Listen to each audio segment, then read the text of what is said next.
Market गिरता है, लोग पेनिक में बेच देते हैं, अभी भी यही हुआ, राइट। और फिर मार्केट ऊपर भी आ रहा है। लेकिन पता है, इस सारे घटना के दौरान एक सबसे इंपॉर्टेंट बात है, इंडिया के एक बिगेस्ट फंड हाउस कैश पर बैठा हुआ है।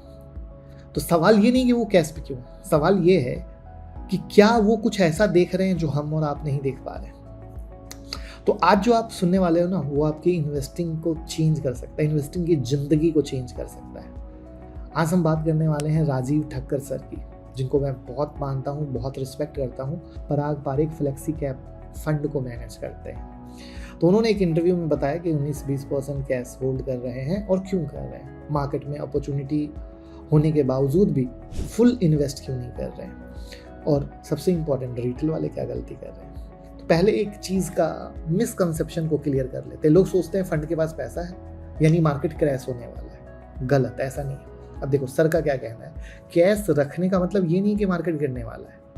कैश रखना मतलब जब सही मौका लगे तब चौका छक्का लगाना, ठीक है। जिसको मैं अपनी भाषा में कहता हूँ, गले तक ना भरो, मौका मिलता है तो फिर कहते हो गले तक ठूसे पड़े हैं, कहाँ से माल ले पाएंगे, राइट। जैसे आपकी सैलरी आती है, सारे पैसे खर्च नहीं करते ना, वैसे स्मार्ट इन्वेस्टर भी सारा पैसा एक दिन मार्केट में नहीं डालते, टाइमिंग नहीं, अपॉर्चुनिटी का वेट करते हैं। अब समझो एक बात को जो बहुत इंपॉर्टेंट है, इक्विटी का कोई मैच्योरिटी डेट नहीं होता है। एफडी 1 साल 2 साल, बॉन्ड फिक्स टाइम, लेकिन इक्विटी क्या है, अरे 5 साल तो मरी हालत में डालोगे। फिर भी एक एग्जाम्पल के लिए मतलब मैं बता रहा हूँ, तो कंपनी आपको कब रिटर्न देगी कोई गारंटी नहीं है। इसे जल्दी में खरीदना सबसे बड़ी गलती है, इसलिए रिसर्च करो, प्राइस सही लो, जल्दी मत करो। अब एक चीज समझो, एग्जाम्पल से बताता हूँ जिससे आपकी दिमाग और वो जो कैश वाला 20% कैश का लॉजिक है वो होश हो जाएगा। 80% स्टॉक है, 20% कैश है, मार्केट गिरा 10%, रफली पकड़ के चलो, आपका स्टॉक हो गया 72, कैश रहा सेम 20%, बट कैश परसेंटेज बढ़ गया, मतलब बिना कुछ किए आपका कैश रेशियो बढ़ गया।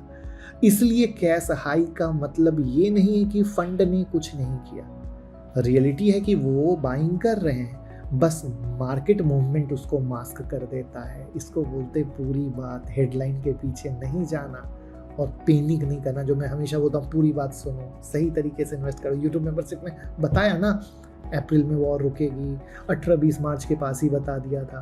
फिर अप्रैल से इन्वेस्टमेंट का प्लान कर लेना, 30 साल के डेटा के आधार पे दिखा दिया था। सब कुछ अब आपके सामने है। अगर आपने नहीं जुड़ा हो तो एक बार जाके प्रूफ मिलाना, तो आपको पता चलेगा कि क्यों अच्छे लोगों को सुनने से सीखने को मिलता है।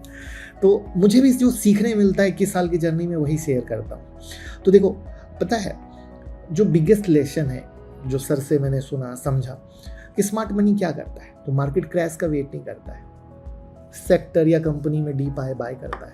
एग्जाम्पल के लिए समझो, प्राइवेट बैंकिंग में बाय, आईटी स्टॉक में एआई डर के बाद भी गिरावट के बाद बाय, स्पेसिफिक स्टॉक में अपॉर्चुनिटी मिलती है। तो पूरा मार्केट गिरना जरूरी नहीं होता पैसा बनाने के लिए, डिपेंड करता है हमें कहाँ अपॉर्चुनिटी मिल रही है। तो वहाँ पर राजीव ठक्कर सर का गोल्डन रूल है, मिनिमम 5 साल का हॉरिजॉन रखो। 2026 में इन्वेस्ट किया तो कम से कम 2031 तक का सोचो। तो पता है क्या फायदा होगा? ईरान वॉर क्या हुआ, क्रूड ऑयल क्या हुआ, जीडीपी क्या हुआ, ये सब नॉइज है, चिल्ला चिल्ली, दिमाग खराब करने वाला। ये सब शॉर्ट टर्म तकलीफ देते हैं, ये सब भूल जाओगे कुछ टाइम के बाद। आप ईमानदारी से बोलो, 3 साल के बाद आपको याद रहेगा ईरान वॉर हुआ था, क्या हुआ था, वो ऑयल बीच में गया था, क्या हुआ था? किस किस को, अगर सोचो जब मार्केट में इतनी तेजी चल रही थी, कोई कोविड को याद करता था क्या? नहीं करता था, बस ऐसे ही है। ठीक है, बट सबसे पता है प्रॉब्लम क्या है? सर ने बहुत अच्छी बात बोली, लोग स्टॉक खरीदते ही ऐप खोलते हैं, हर मिनट प्राइस चेक करते हैं, तो टेंशन, फियर, रॉन्ग डिसीजन तो आएगा ही ना। आप क्या करते हो? गोल्ड को खरीद के लॉकर में रख देते हो, रोज खोल के देखते हो। प्रॉपर्टी खरीदते हो, रोज जमीन विजिट करके देखते हो? नहीं देखते ना। तो इक्विटी में क्यों करते हो? यही चीज़ है, ठीक है। तो ये चीज़ समझनी होगी। समझो, इंडिया में सिर्फ 3 से, मतलब जो ग्लोबल मार्केट है उसका, तो इंडिया सिर्फ 3 से 4%, तो 96% अपॉर्चुनिटी बाहर है, ठीक है। तो ग्लोबल मार्केट का सिर्फ 3 से 4% ही है, तो 96% अपॉर्चुनिटी बाहर है। तो इसलिए ग्लोबल एक्सपोजर भी रखो 20-25% का, समझ गए।